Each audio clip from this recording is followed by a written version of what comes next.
Hi, Mr. Mack. Where's What's up, ladies and Alex? gentlemen? It's your fin player Mac, Alex Mack to be exact, and I'm here in the flesh with. How's it going, y'all? My name is Tay the Don. What up, man?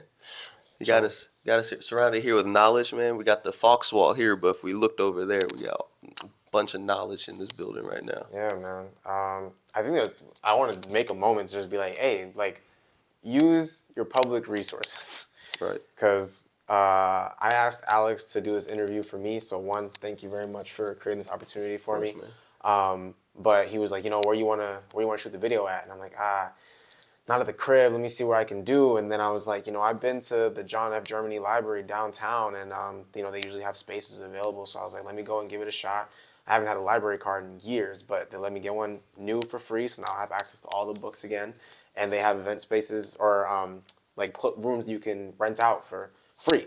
So now we got 2 hours in here if we want to, use the next 2 hours to do whatever we got to do. And so that's something that you don't even realize is a part of the city that you're in, most likely. So try to take advantage of those things because they're available to you and you can use them to benefit you in whatever situation that you're in. So, yeah. Yeah, that's super real, bro. Like I was saying, like the amount of times I've walked past this place. Like I had like a late night dinner with Shorty, right? And we're Yeah. walking by, and I was like trying to lead her blind, and I was like, "Oh yeah, we're going to the library." And I'm sitting there, I'm like, I have never been in this library. I've never checked it out, or like I'm just like messing with her. Yeah. But then it's like to think, damn, I'm walking by a gold mine every single Bruh. time, right? All of us have been downtown before. So if you haven't been to your library downtown, go to that one. But in general, find a library near to you, make use of it. But yeah, I'm glad that we did this. I'm glad that we chose this spot, and yeah, that's cool. And I think it's fitting too because I feel like you are, vast knowledge, and right, like you were like saying, like I know you're a wide. I don't say is eclectic the right word. I like the word Yeah, eclectic. eclectic. Yeah, I would definitely say. And I don't even hate doing it because I'm always like, man, like it just sounds so like pretentious. I feel like when you're like, yeah, I do so many different things, but it's like, I'm trying to get better about like, yeah, I do a lot of different things, and I do my best to, like share the knowledge that I have and different things like that. So I do think that that a library is fitting, not just for me, but also for you, who's someone is also very eclectic, very like well-rounded in my opinion, things like that. So yeah, this is a cool spot to be doing it. Yeah, I mean, you're building bridges, right, man? Bridges of knowledge, bridges of resources. That's what it's all about. Yeah. So yeah, Nah, yeah, for sure. Resources is huge. Resources is huge. It was about the application, not just knowing it. Being able to do something with it is huge. for sure. Yeah. What's wide range of interest? What is the most recent thing that you've added, whether hobby or just pastime or something like that? The most recent thing that I've added, Damn, if it's a TV show you're really into, tell me. It could be that either, man. bro, honestly, like, man, that's a good question. I think that like in this moment that I'm currently in, oh, actually, you know what? The most recent thing that I did that was like fully new for me was making stickers. I didn't actually like make, I didn't like do the printing job myself, but like I've applied like Photoshop and stuff like that for shirt designs a little bit, like flyer designs and like printing that. But the actual like the start and going to the end process of getting a sticker made, besides the actual printing of it itself, that's something that I've never done before until very recently as promotion for the show that I'm working on and stuff. And I was like, damn, I learned a little bit more about just like, sizes and trying to like make things look aesthetic, but not just like on paper, like something that's going to be possibly stuck to someone's whatever for the rest of their life or like however long it lasts. You know what I mean? So Yeah. it's a different way to look at things in that way. So yeah, I think that was cool. You acquire that one more out of necessity, though, than Yeah. like random interest. I mean, I feel like you can relate to that too. Yeah, It's yeah, like for sure. when you're an independent artist, a lot of times you wear all those different hats and stuff, and you're like, man, I've been doing all these different things, but there's always more things that you can do. And so yeah, I was like, yeah, I got to do that. I got to add that to the arsenal for this one. I feel like that'll be a good way to make money for the show because the show needs funding, and I don't have someone out there to invest in me in this moment. So I was like, I have to find a way to make something profitable that is cost effective for me, and aligns already with something that I'm relatively good at, which is working in Photoshop and stuff like that. So yeah, I was like just trying to put all that together to make the stickers. I think was interesting. Yeah.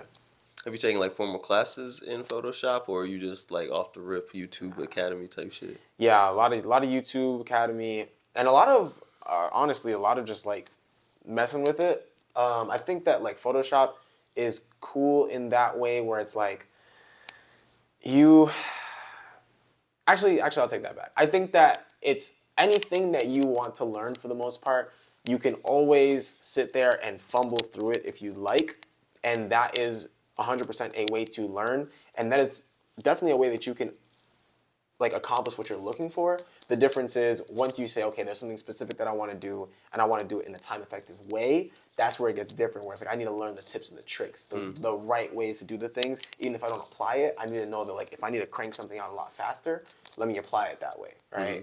Because like I went to school for like video editing, and I was like, okay, I know how to streamline this process way better. But like Photoshop, it would probably take me like hours to do something like relatively basic because I was like, I want to just like mess around and kind of see what I can do more so than like learn something specific. But now that I'm in a space where it's like my time is a lot more like precious and it's so much more like catered to like this time is gonna be this time is gonna be that. I had to like learn a lot more of the tips and tricks so that I can apply that and not spend hours doing one thing. You know? Right. Yeah, that's actually reminded me of a conversation I just had with a mentor recently where he was like saying, because like, my car situation is shit. Like, I'm looking to get a new car. And but I'm the type of dude, like, I'll, like, try to change the filter and, like, I'll change the oil, but then I'm stuck with all the oil. Like, why? Like, Right. But he's, like, telling me, he's like, man, spend $150, whatever it is. Like, I know, like, it's not always fun to, like, spend that. And, like, as you scale up, you're going to have more money. So then at that point, it's like your time is just so valuable that it's like, it's gonna spend you an hour to do something that a professional could do for X amount of time. 100%, yeah. And just from like a time efficiency and life standpoint, right? Like I get that.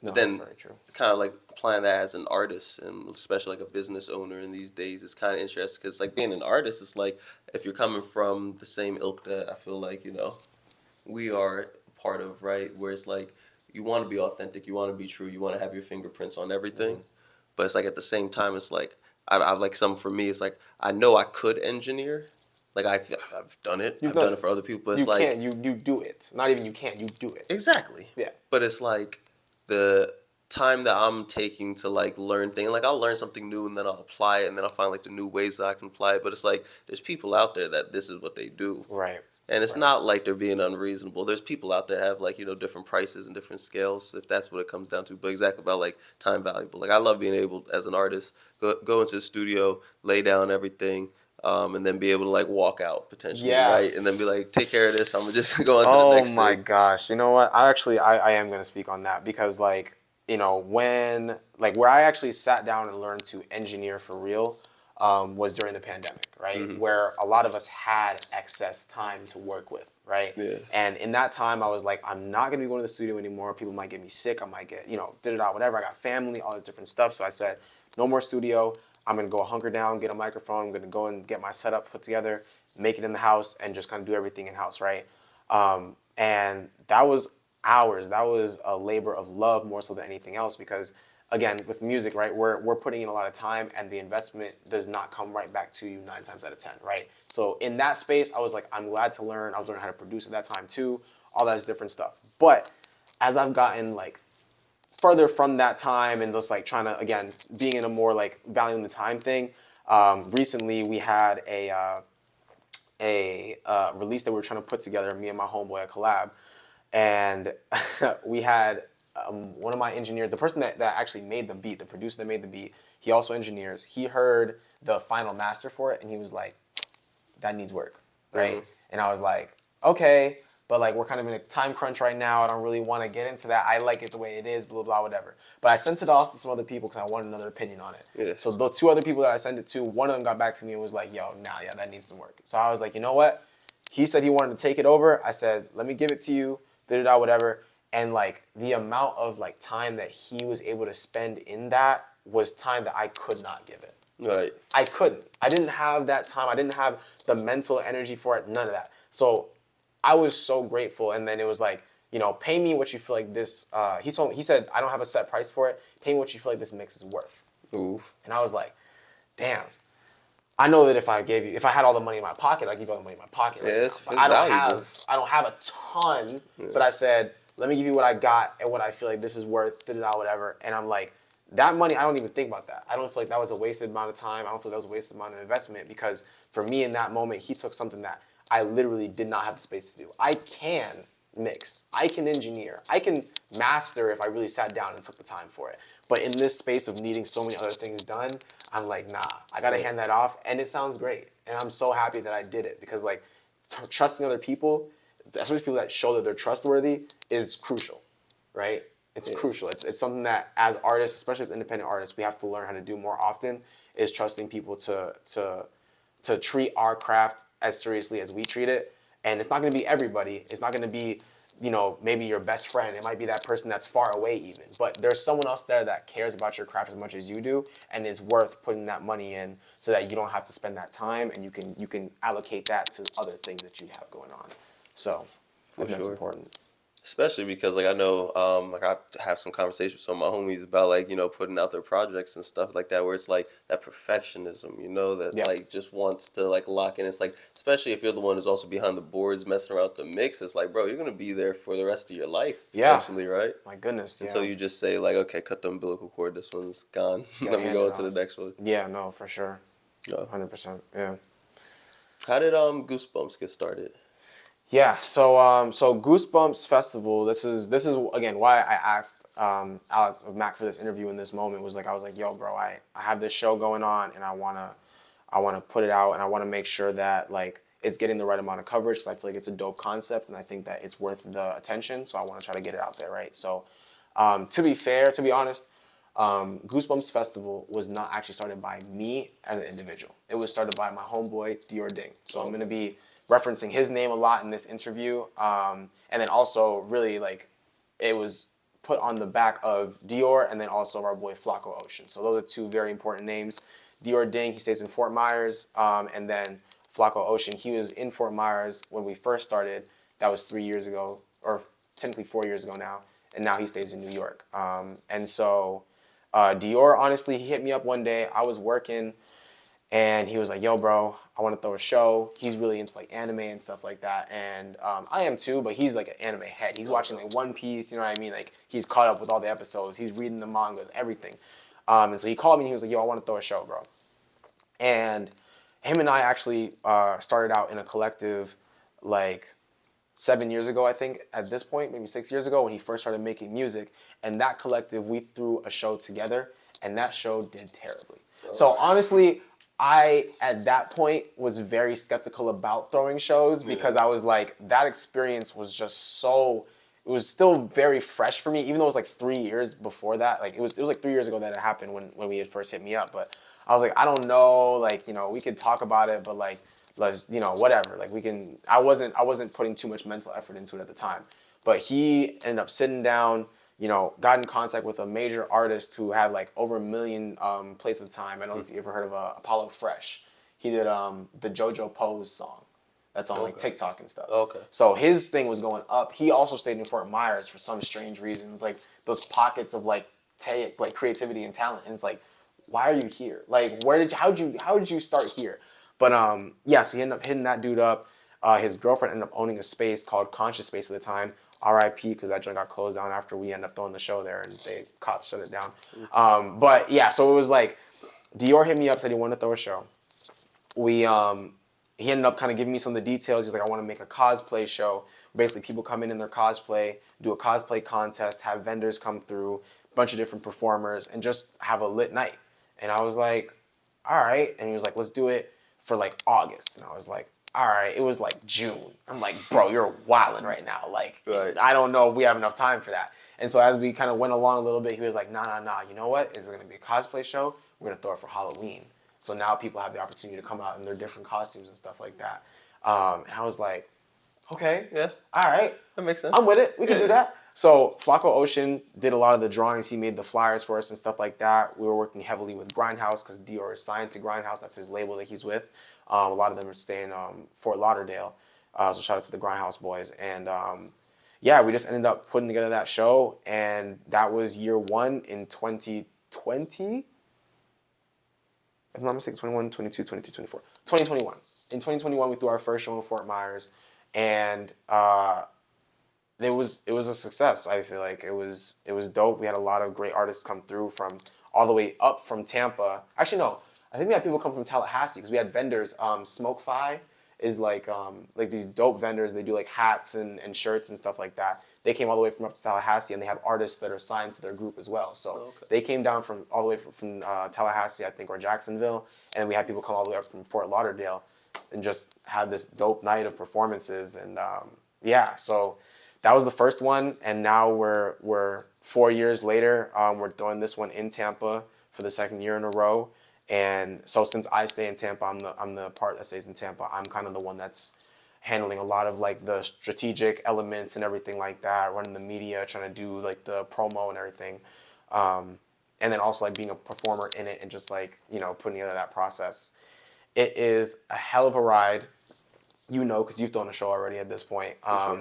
But yeah, it's a crazy effort, but it's a lot of fun. So yeah. That's the thing. It's like it's crazy and chaotic all the way leading up to it, and then it's like as soon as it happens, it's like a wave that just crashes, and then as soon as you get to the end of it and the tide comes back or whatever, it's like that was pretty fun. Yeah, I like that. Right? No, That's cool. yeah. Oh my goodness, bro. It's a whirlwind. Like when we get to like the day of the show, like sometimes like one of the greatest moments that we always have is just like after the show is done, like we'll just kind of sit down and be like, yo, what just happened? You know what I mean? Because it's just like there's so many things that's going on in that moment. We just kind of like debrief and like talk about the things that we saw, the things that we liked, things that we didn't like. But the beautiful thing, I feel like every time that we throw the show right now, it's been people come back to us and they say, that was awesome. When's the next one? Right. And that's huge. I feel like that's a really big part of it. Obviously, as artists, we're trying to make money. We're trying to, be our own businessmen and things like that. So it's huge. Like we want to make money back. And we want to make sure that it's like a sustainable practice and everything like that. And the time we put in is worth the effort. But like the reception that we always seem to get from it, I just feel like is very validating and makes me feel like, again, going back to that knowledge, that resource, connecting people to different vendors, connecting people to different artists, and like letting artists get this opportunity to like perform in a space they may not be able to get to, or like different cosplay stuff. Like, anime is loved popularly, but like the people, like fans of anime don't always get the love that they deserve, right? And so like giving them that time and saying, hey, this is a night really for you. We're focusing on hip hop as well, but we want you to be able to come out and be in a safe space and be comfortable and enjoy yourself in an environment where everyone is trying to be accepting of this thing, of this fandom, is like really cool. So yeah. Got buzzword intersectionalism, right? Yo, That's bro. right there. Yeah, like There's that's a niche whole, there too, right? It's a whole It's like thing. been a thing. It's just like it's underground in a sense. Yeah, it is, but like even that's interesting to me, right? Because when I think about like the efforts that I'm trying to put in, it's always like I'm always trying something different. And this year I ended up going to MetroCon for the first time, right? So like MetroCon is basically like anime convention, Where at? It's at the Tampa Convention Center. Oh, right? okay. So I didn't even know about it. It wasn't a part of my scope for this year or anything, but my coworkers, I work at in an office space, so we have a lot of people that love anime. They got a bunch of like figurines and stuff, and they're reading manga, they got it as their screensavers, everything like that, right? So a lot of people that are even deeper into anime than I am and have been that way for a long time, right? And my coworkers were talking about going to MetroCon, and I was like, what's that, right? Because I already know like anything that's like anime related for me for the most part, like that's in my mental scope now because of Goosebumps. I say every year when I think about anime, it's not just an enjoyment piece anymore for me. That's kind of like the kind of sad part about like making like what you love your work, where it's like now when I hear anime, it's like, well, how can I make that profitable for Goosebumps in the future? It kind of sucks, but it's also like I'm grateful for the fact that like I have a business mindset to a certain extent, and that like something that I love, I can like make a space where it's like enjoyable for other people as well, right? So neither here nor there. My coworkers are talking about it, and I was like, I've never been to a convention before, and I'm like, this is an opportunity to be able to do interviews, to promote all this different stuff. So I said, let me go ahead and go.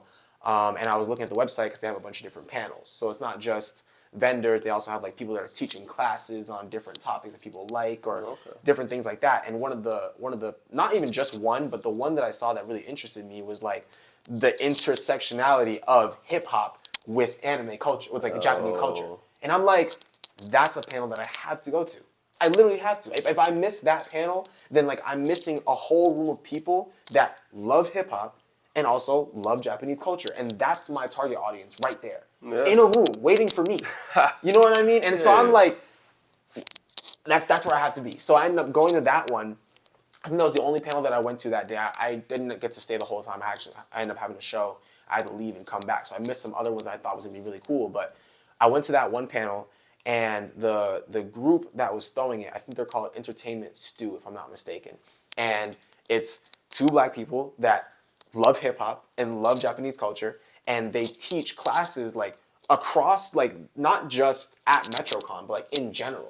And they just like are exploring the different ways that like it's connected and different things like that, and like putting that on Instagram. So I was like, I need to talk to these people. And so afterwards I'm like, yo, like let's get in touch, blah blah whatever. And they're like, yeah, we do a magazine monthly, and we'd love to get an interview with you so we can put it out for our October thing, so you can like promote your show in there, and we can collaborate. And I'm like, I would never even think that like that's some, like there's people that are also like not necessarily throwing a show, but in terms of like their target, we're aiming at the same people. Right. The exact same people. So it's like, yes, I know there's a love for hip hop. Hip hop is the most popular genre right now. And then anime is probably one of the most popular like forms of media right now. And then there's gotta be people that are loving both and are trying to capitalize on both, or find ways to connect both because they want more people to see that connection and feel that connection and be able to enjoy that as well with others. And that's what I found. And I'm just like, wow, I'm glad I had this experience. I can't pass up on that, and I can't treat that as like a random occurrence. That is like marketing. Remember how we talked that one time and you were like, yeah, you took marketing at one point, and like you were like, the marketing thing is like so fascinating to you how like some of that stuff works out. I'm like, wow, this is a moment. Yeah. Yeah. So big rant for like, there's always some kind of market for it. And there's also a good chance there's other people that are trying to reach that same market. So when you can find those people and collaborate with those same people who have a similar interest, you may not approach it the same way. You may not have the same like end goals or anything like that. But if y'all are trying to reach the same thing, and you have some people here that do it, and they have some people here that do it, you only benefit by collaborating that and then saying, hey, they've also got some great stuff.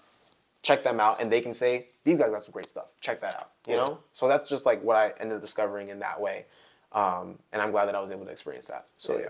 And that's like beautiful to demonstrate too, because it's like adding the links to the chain. It's like the same thing with like SEO marketing, where it's like if you have like the backtrack and all that, that increases, like, you know, it just makes the whole hub bigger and everything. Yeah. So so we understand the what, but do you understand the why?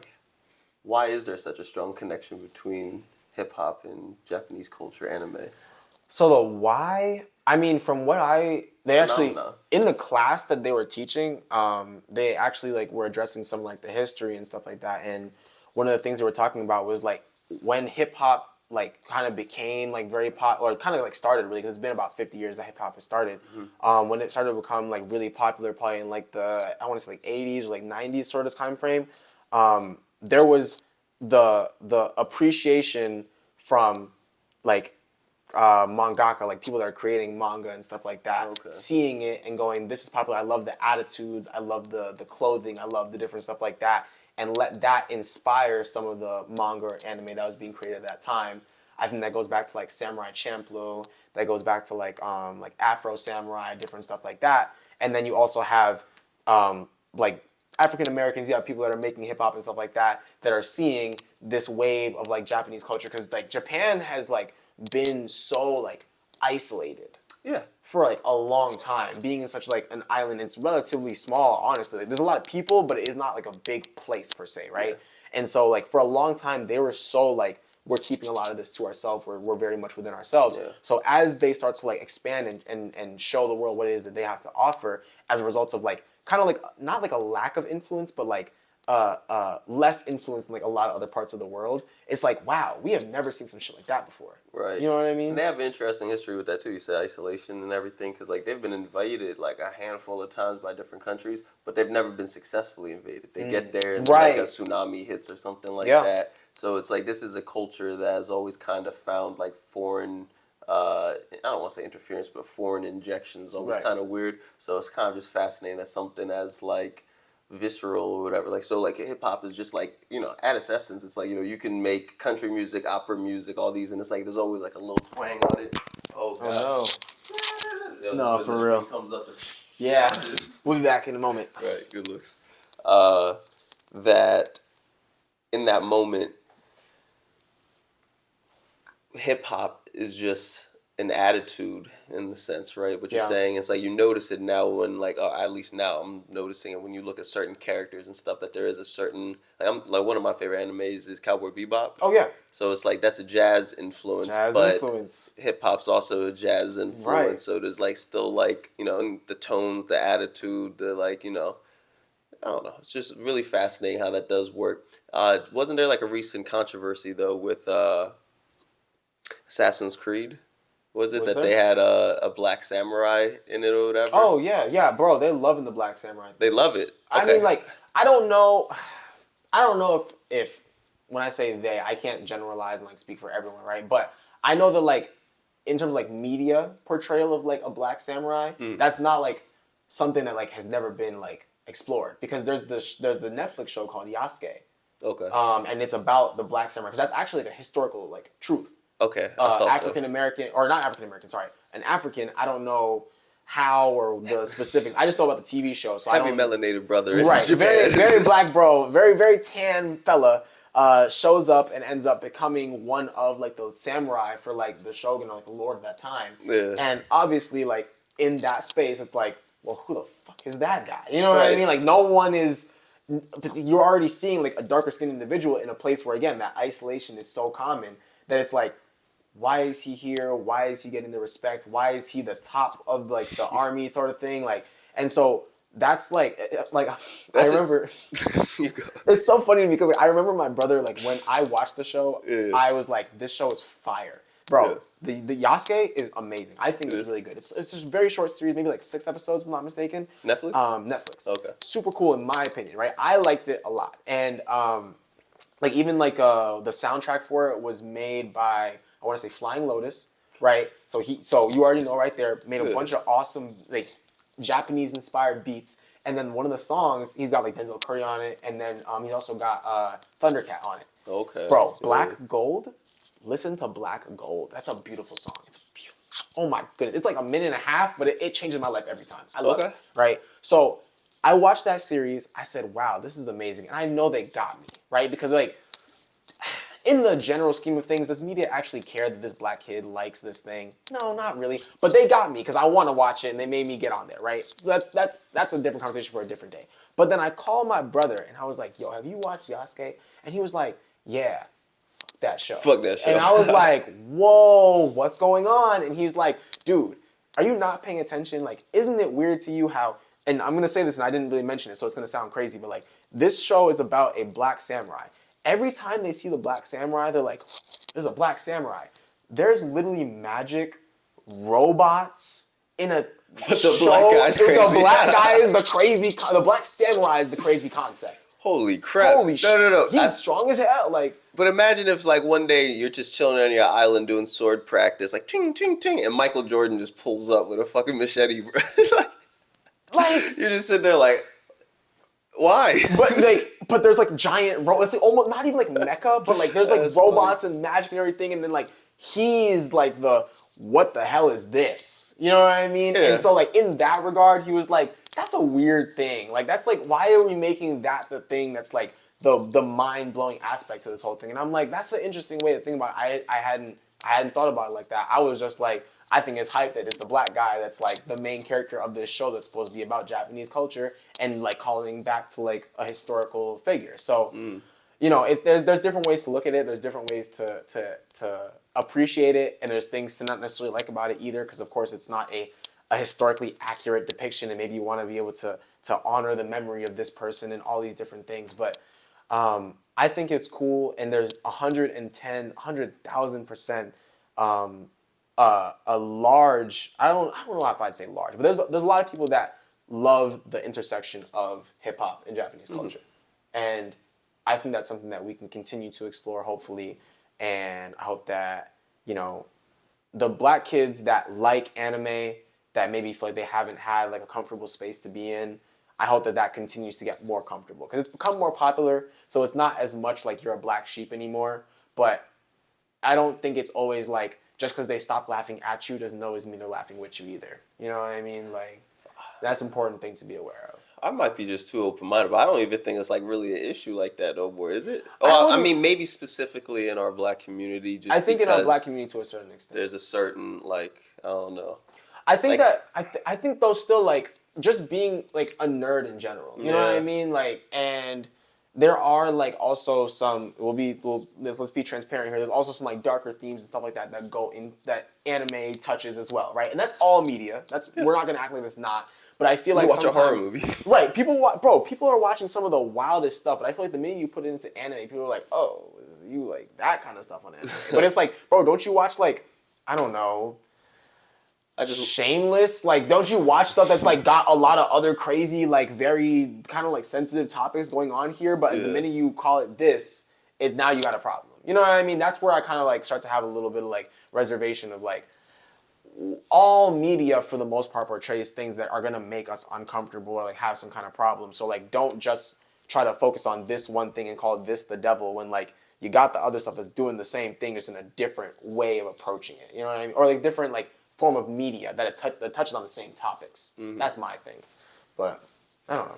yeah, I mean, there's always like a little bit of hypocrisy with this shit, right? Oh, It's yeah. like the same way that like people who let's say like country music or they're like, oh, all rap talks about it, da da da da. You got somebody who likes rap turns right back, oh, all country talks about it, da da da da da. And then we go back to generalizations, and that doesn't help anybody at all. And it's like there's so many different ways to like get people like triggered to like, you're wrong and I'm right and da da da. And it's like we're just trying to enjoy stuff. I think it's just because we're still such in like a tribalistic like mentality where it's like us versus them type shit, where it's like the intersectionalities, right? That's what actually ends up like being the bridge, right? Where it's like now if, you know, let's say the black community, you know, Japanese, like, you know, those two communities are able to exchange ideas and make something, and then it's like, okay, well now having a black samurai in you know, Assassin's Creed, maybe there's like the shell shock of it the same way like if they turned, you know, I don't know, like any character into a female, like Ghostbusters or something, right? It's always going to be that, like,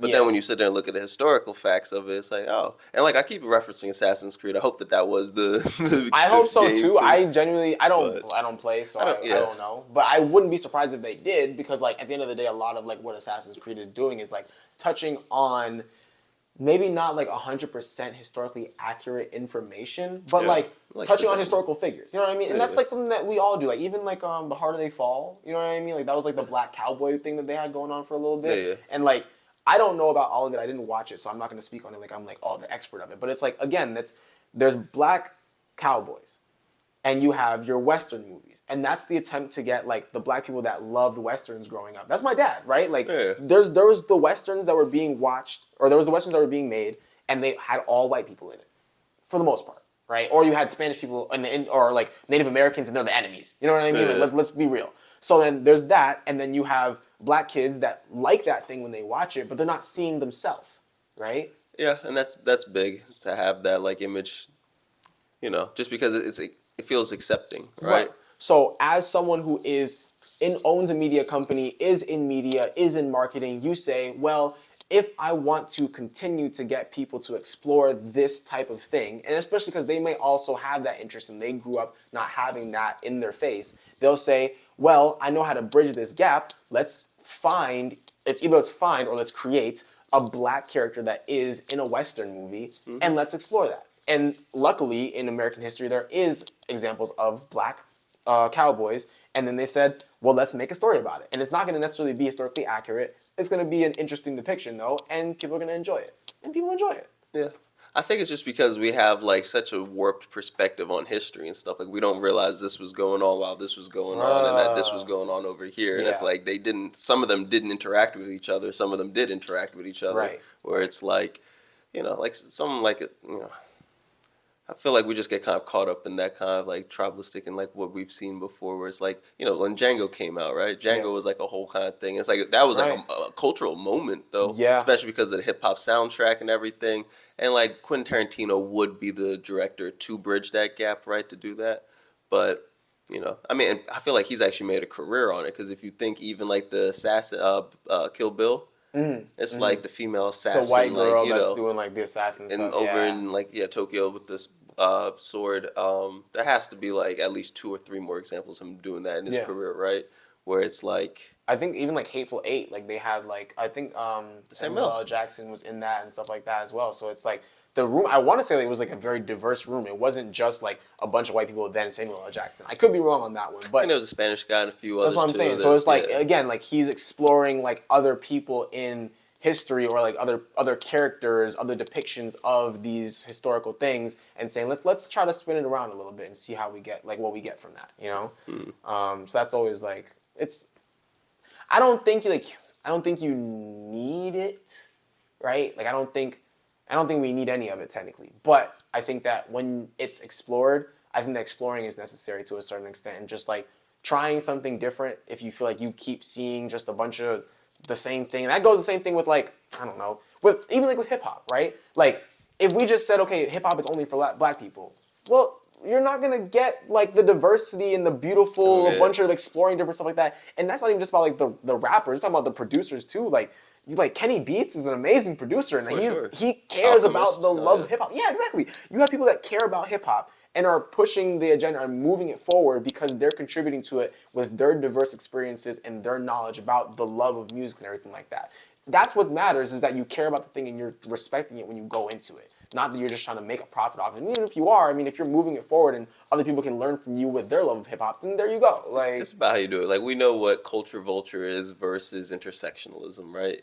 I think it's hard to tell sometimes. I think some people believe that they know one way or the other sometimes, but it's like if you just making money off of it, like it doesn't I think it's harder to tell than some people would like assume, honestly. I think. Cuz it's like you like who is to say that like even like okay, let's say like Jay-Z, right?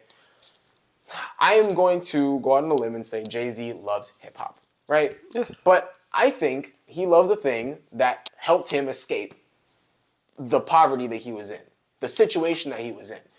Not everyone that makes hip hop does it because they love hip hop. A lot of people do it because like it's a way to like escape the circumstances that they're in. And it's not always guaranteed, but it's better than like working our 9 to 5. You know what I mean? I think that's like I don't know if it's like a big thing or if it's even important, but it's like I don't think it's that important. I think that if you're doing it at a high level, you're doing it out of respect for the thing at the end of the day, but then like you see it as an opportunity to go do something different from how like everyone else has been doing it that's been failing or something like that, make your money. Yeah. Respect that culture. Capitalistic society, Make your money. yeah. We're in a capitalist society. That's just the downright of it. Like you're not gonna. It's If you don't do it, somebody else is going to do it. And if you actually have care about it, the other person might not actually have care about it. He just sees this point go here, this point go there, click. yeah. And there's so much people. There's so many fans. There's so much people that can access it. That like there's enough space for people that don't actually love hip hop, and there's enough people that actually love hip hop. And you can both rap and do your thing, and you can make your money, and that person can make their money, and no one's losing in that situation. Until we make enough music that like there's literally not enough listeners to make everyone get money from it, then we're fine. And there's never going to be that space because hip hop continues to grow. Yeah. You're going to have a new listener every day. There's billions. I feel like the biggest thing with hip hop, like what you're saying in that estimate, I feel like it's more about the conversion that's hard. Because I feel like at this day and age, a lot of people are kind of set in who they actually like. So it's about like, you know, actually getting them to listen to your music, actually vibe and like it, and then being like, oh, you're somebody that actually is like now an earworm to me. You're actually like stuck there. Right. Where like, because like the idea of like, oh, like, you know, like there's plenty of people out there. Yeah, like you could go to India or someplace like an untapped market and just be like the biggest rapper there. Like I like literally did an essay on it, where it's how hip hop made its way to like China, for example, Okay. right? And about because like you know there like the article that I read about, I remember it was like in the same bar that some like Asian guys up there in a Michael Jackson outfit doing a Michael Jackson impersonation. No. Here's somebody that comes up with somebody who beatboxes, and then he like is rapping over it. Yeah. And it's like this is a random bar, a random little tavern in China that's Dang. like, you know, and this is at maybe it was the early 2000s at that point. Like, Okay. you know, because like I feel like like what you said, 80s, late 80s, like when Run DMC and people were running it, that, you know, LL Cool J, there was people that were able to like be like, oh, look, that's one of them. Oh, I can do that. And then the 90s obviously is probably like the, you know, the high water mark for some people. And then, you know, 2000s, like the commercial success, really, right? A lot of Right. artists in 2000s became international hits. Yeah. Where No, yeah, for sure. so, I get that. What do you? There's so much to talk about in this space. It was just like hip hop and stuff. It was crazy. Sorry, go ahead. Yeah, I mean, what do you think with hip hop? Like, I feel like there's so many different avenues with, like, we just had a whole conversation about like the relationship between Japanese anime And that's such a small part of it. Like it's big, but it's also small. You know what I mean? Like there's the amount of people that like anime rap per se is not necessarily like I wouldn't even say it's like 20%. You know what I mean? There's a lot of different spaces for it. Yeah, but I feel like there's also a little Venn diagram where it's like you have the people who like that's like a personality trait about them or something, you know, and then you have the people like me, like I'd say, like, you know, I'm not like sitting here like I said my favorite anime is like Cowboy Bebop. Yeah. One of my other ones is like Yu Yu Hakusho. So it's like. So like, you know what I mean? My It's like, you know, dog. I'm not necessarily super inclined with like the newest ones. I'll watch some of them. I'll be entertained. I'll like some of them, stick with them. Right. But it's like I would still pull up. You know, obviously you got Goosebumps. That shit got me Goosebumps. excited, He's bro. pulling up, man. He's You feel pulling me? up. You should be there. Hell I'm just yeah. saying. So, Yeah. so No, I like get that. there's people like it's almost like, is it like a touristy or something, voyeurism or something like that, you know? It's like somebody who's so passionate about something and because it is a very inclusive environment that like it can make you feel like, oh, I'm like immersed into this. Like if I just went to like a Comic-Con or something like that, you know, I'd feel like, well, I've never done cosplay before. Do I have to pull? Am I gonna be like the weirdo walking around like this, being like, "Hi Right. guys," you know? Like, what is even? If I don't go with somebody, I'm gonna feel like I'm like an alien on vacation or something, right? I ran into a lot of people actually that weren't dressed up in cosplay when I went to MetroCon. Really. Good to know. I It's mean, good. in my head, like that would actually be like a dilemma. I'd be probably pulling up like some pictures, being like, Right, "What's right, everybody wearing in this?" I knew that like for me, I needed to pull up in cosplay, right? Because I wanted to make sure that like I was coming to people and interviewing them and not making them feel like I'm trying to like exploit because I'm not a part of what's Fair. going on. You know what I mean? Yeah. I came in with like my coworkers again helped me out. They helped me make a staff. I could explain it to you, but I don't feel like you really like fully get the reference. I'm but here for it.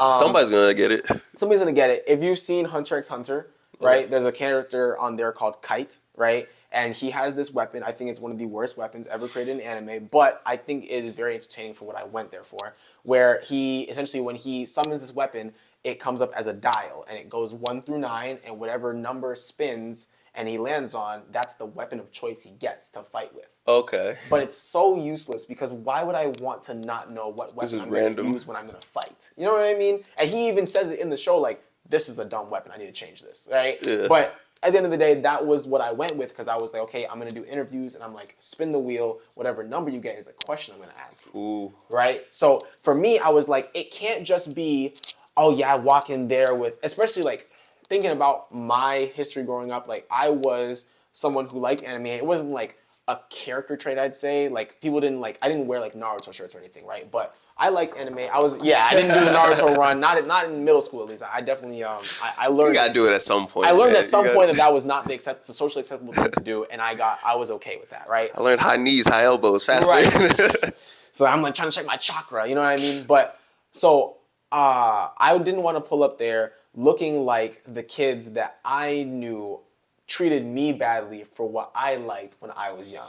Because I know that when I'm looking at that space, it's probably a bunch of people that probably had a similar like upbringing as me, but the difference is when they got to a certain place, like they stuck with that thing and that's like a part of their identity now. For me, hip hop is a part of my identity, so how I present myself is a little bit different. Yeah. That's really all that it is, right? So when I present myself there, I'm not gonna present myself as, or even looking like, the people that I know that I hated growing up, because they're the people that did not like me because I like this thing and they want to make fun of me for it. So I said, I'm gonna wear cosplay, and especially because like we do Goosebumps already, like we come in cosplay too, because it's our show and we're gonna represent the way that we want other people to come up and pull up. You know what I mean? Yeah. If I say it's an all-white function, I pull up in all black, well, motherfucker, what are you doing? Gotcha. You know what I mean? Like, I'm not gonna tell people come to my wedding and then pull up in some sandals. Right. I'm gonna expect you to keep decorum with me. With the little bag of popcorn too, just like, oh, Bruh, y'all showed up. That was lit. Y'all look great right now, bro. Like, what we doing?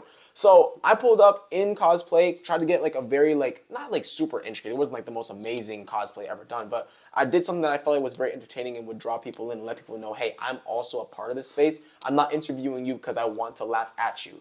I want to laugh together. Yeah, it was clever. I think it worked well. I think people were like kind of impressed to a certain extent. And I saw people run up to me and be like, "Oh my God, you're Kite!" And I was like, "Yes," because Kite is not black and he does not have hair like this. So I was like, that was the only part that I was like, man, do I need to get a wig? Like, do I have to go that far with it? Right. But people recognized and they appreciated it, and I appreciated all the different cosplay that I saw, and I had a really good time. So I was really happy that I was able to like be in that space and not take up space in like a way that made other people uncomfortable. People were able to enjoy their time, and I was too. So And I feel like in that sense too, like with intersectionalism, because it feels like that's been like a strong point. It's like right. the having the little details, right? Like you said, like, oh, I felt like, did I have to get the wig? Did I have to da da da? But it's the fact that you had the little nuances, and even like the having the random questions. Like you could have just pulled up and been like, oh, this is my random. And then you pull out like but it's like, oh, how can I flip this to service what I'm trying to provide, and while engaging their entertainment value for it, right? Yeah. Where it's like. You've seen like the videos of like people where they like walk up on like a college campus and they got the whole like Mexican garb up and everything like that, right? The like, mariachi kind of look. And you'd be like, is my outfit offensive? And it'll be a bunch of college kids that'd be like, yeah, it's kind of offensive, man. Like, I have no idea what you're talking about. Oh, I've seen those videos. Like obviously vast internet, total different algorithms and shit. Yeah. But I just find those to be kind of like almost interesting. Like, and I can't believe everything you see on the internet. Sometimes But like what's a the troll thing. intention behind it? Like, I think it's like it's a social experiment. It's the Okay. person is dressing up. Oh, because what ultimately ends up happening is the guy goes to a college campus in like Texas or someplace, right? Or I forget where it is, and he's like wearing the whole Mexican garb, and people like college kids, and a lot of them don't come from a Mexican background. They're telling him that is offensive that he's doing that, and then he ends up going to like I don't know El Paso, or he goes like across the border to Mexico someplace, and he actually is like interviewing like literally like on an authentic ass Mexican, and he's like wearing the exact same outfit. Is my outfit offensive? And he's like, no, man, like like he like saying like some people complimented, some were just kind of like, oh, that's cool, nah, like that's you. right? Okay. I got you. Where on college campus, because it stands out like a sore thumb, right? And it's Right. like feels like you're wearing a costume, where it's like, oh, you're laughing at, you're not like laughing with, and even okay, then, got you. Yeah. No, yeah, that is interesting. Yeah, I mean, I think that goes back to like some like some people will look at like if I were to be like, oh yeah, like say someone isn't dark skinned, but I say you're dark skinned, they'd be like, I'm not dark skinned. Like it's almost like offensive, and it's Right. like I'm not insulting you. I just feel like you are of a darker skin tone. Like that. Yeah, I damn. Yeah, that's an interesting way to think of it. Yeah, I've never seen that. I feel like now that my phone has heard us talk about it, like I'm gonna get it you're in my gonna see that at algorithm. some Yeah, point, like I'm yeah. gonna catch like a mariachi band thing. But yeah, no, I think that is like, again, it's just meeting people with respect for the culture and trying to show that I respect it and not just here to capitalize off of it, right? I don't do Goosebumps because I want to just make money off of a rap show. Because if I just wanted to do that, I would just throw a rap show, right? But I want to throw a rap show that is inclusive to other people that may not always be represented in hip hop, and then also just be able to like be in a space that, again, I think is comfortable because I love anime and I love hip hop and I think they're cool and they go together well. So I hear that. yeah. Oh man, you got anything else to tell the people? Yeah, so look, Goosebumps Festival. Wow, let me start that again. Goosebumps Festival is October 19th, 2024. It's going to be on a Saturday. It starts at 7 o'clock and it goes until most likely 11 or something like that, right? We are going to be doing a couple of different things that I wanted to make sure people are aware of, right? Obviously, you see me, I'm in a shirt right now. This is the Goosebumps Festival shirt from 2023. We're making new shirts. There's going to be shirts for 2024, okay? So we're going to have shirts available. Yeah, we're going to have stickers available, okay? We're also going to be having, at the show itself, we're going to be having live tattooing, but done by VY Estate, okay? We're going to have a bunch of different artists. I'll name a few for y'all, but I'm not going to give you everyone in this situation. But we got K Lion, we got Yism, we got Dior Ding, we got Tay the Don, whoever that is. We got a lot of dope artists, and it's not just from Tampa. We got people coming from different places as well. So make sure you pop out. Make sure if you come in cosplay, make it really good. We're doing a cosplay contest, so you can make money for wearing the best cosplay, right? So if you're gonna do it, make it a big one. Opportunity to make some money and also some other great prizes as well, right? trying to think what else is important. Oh yeah, it's gonna be at the Pegasus Lounge. Jesus Christ. Goosebumps Festival is gonna be October 19th at the Pegasus Lounge, 7 p.m. It's on a Saturday. Make sure you pull up. And the Eventbrite link is already available. Please make sure that you go to our Instagram page. It is at Goosebumps Fest. Follow that page if you want more information, and keep your eyes out for more announcements and things like that. Oh my goodness, I have music coming out. Oh, let's talk about it. Yeah. Oh my goodness. Yeah, this is actually crazy. I don't know when this is gonna come out. When do you think that this will be coming out? This is really unprofessional. I'm sorry, guys. Let me check. I'll probably drop it on like a Monday. If you want me to give me like an actual date, I'll probably give you an estimate right now. No. I just need to make sure it's like if you think it's like probably like next week or week after, something like that. I could do the 7th or the 14th. Cool. Perfect. All right. So then, if that's the case, so I am releasing music. It has been a long time since I've released music, unfortunately, but I have a new song that's coming out on the 23rd, which is this coming out Monday. So this will already be out, or the song will already be out by the time this comes out. So I have a new song that's out right now. It's called Python, right? And that is a song that has been 3 years in the making. It was supposed to be an original collab between me and Dior Ding, but it did not end up happening. That's okay though. It's coming out a little bit later. And so I'm really happy that's coming out. But then we're also going to be doing a collaborative tape between me and Dior. We had our first tape called DXD. This next one, I don't have a name for it yet, but it's coming out super soon, and we're gonna try to promote that. We're gonna have a listening party for it to promote Goosebumps as well. So keep your eyes out. We're gonna be having a small DXD tape come out in the next month. It's gonna be early October before the actual show, and I'm looking forward to that a lot because I haven't dropped a lot of music recently, and we've been like shooting music videos for it and stuff like that. And so there's a music video on the way that we're gonna do at the listening party. It's gonna be like a viewing party as well for that. Dope. And so I'm just been like really excited for like dropping some new music, and then also like other music in the works beyond that. Like I think this is something that I do want to say is that it's really important, and I don't always do this well. So I wanna emphasize on this year is like the show is not the end, right? Like it's a big effort. So like when it's done, I'm gonna go.